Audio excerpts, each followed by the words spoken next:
Depuis le début de la chaîne, je vous parle beaucoup d'origine story de personnages et un rapport avec le comics, mais au final, qu'est-ce qu'un comics et d'où ça vient? Que je porte en moi les chromosomes de l'humanité entière.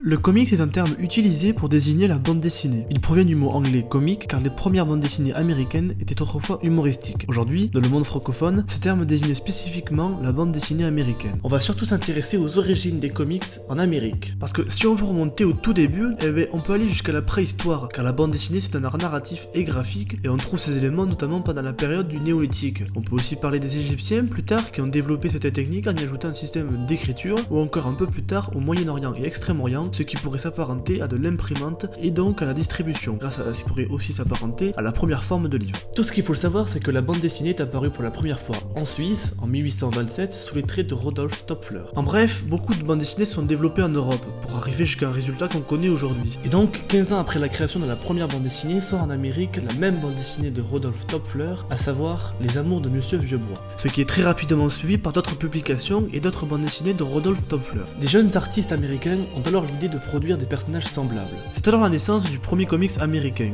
Journey to the Gold Diggings, en 1849, soit 90 ans avant le premier comics de Batman.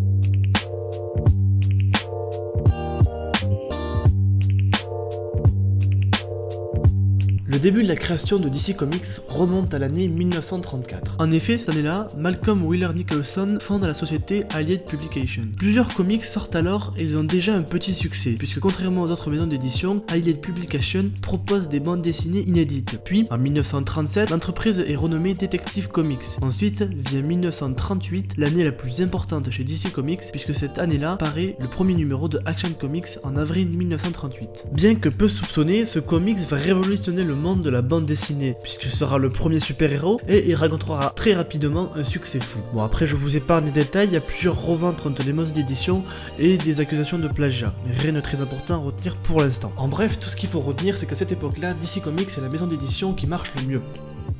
Qui marche le mieux, pas si sûr.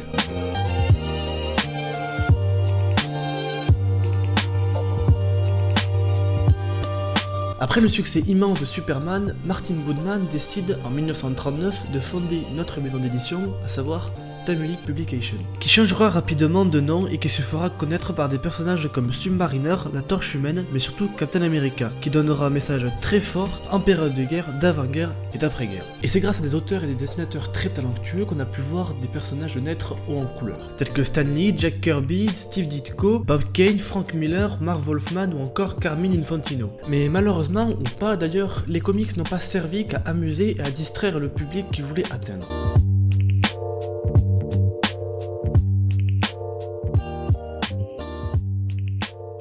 Les super-héros constituent un grand univers fictionnel qui permet de s'évader. Durant la Seconde Guerre mondiale, ils deviennent un moyen de propagande puissant.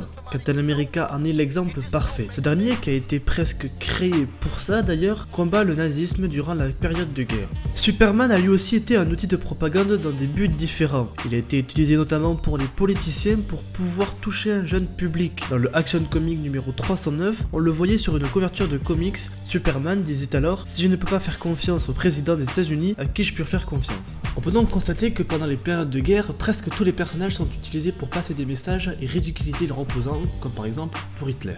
Et durant cette période, presque tous les super-héros soutiennent leurs dirigeants politiques, mais on peut voir que ça va bientôt changer. À partir des années 70, les idées des super-héros semblent changer. Ce n'est pas sans raison, puisque les États-Unis vont subir le scandale de Watergate, et l'expérience de la guerre va faire des victimes. Petit à petit, les super-héros se questionnent sur les problèmes de société, se rapprochant ainsi de l'opinion publique. Notamment grâce à Spider-Man, qui va se pencher sur le problème de la drogue, ou à d'autres problèmes de la jeunesse. Et instinctivement, la conscience politique des auteurs vont se faire ressentir. Désormais, les super-héros ne suivent plus aveuglément leurs dirigeants politiques. Ils questionnent, jugent et réfléchissent aux questions morales et éthiques et leurs enjeux dans la société. Et pendant cette période, de nombreux auteurs deviennent très célèbres, comme Frank Miller ou encore Alan Moore.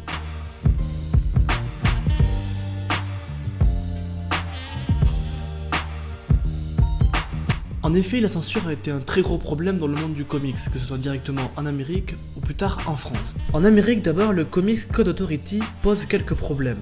Cette dernière était une organisation qui avait pour but de prévenir et de vérifier que les éditeurs qui ont adhéré à cette organisation respectent leur conformité de leurs règles. Quand c'était le cas, les comics avaient un sceau de la CCA sur leurs comics.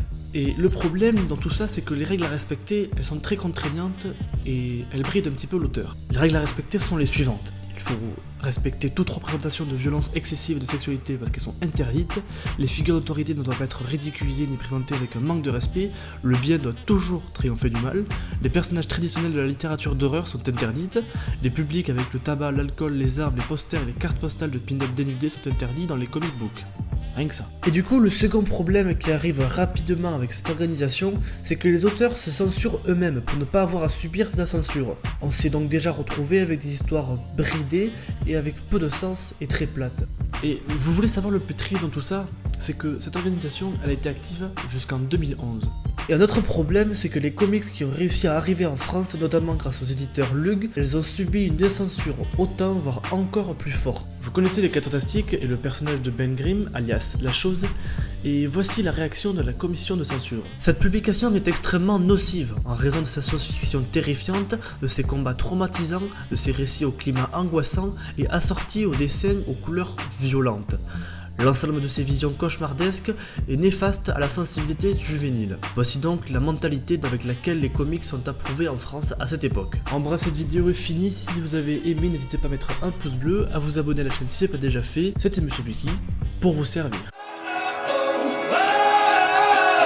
Make myself a king.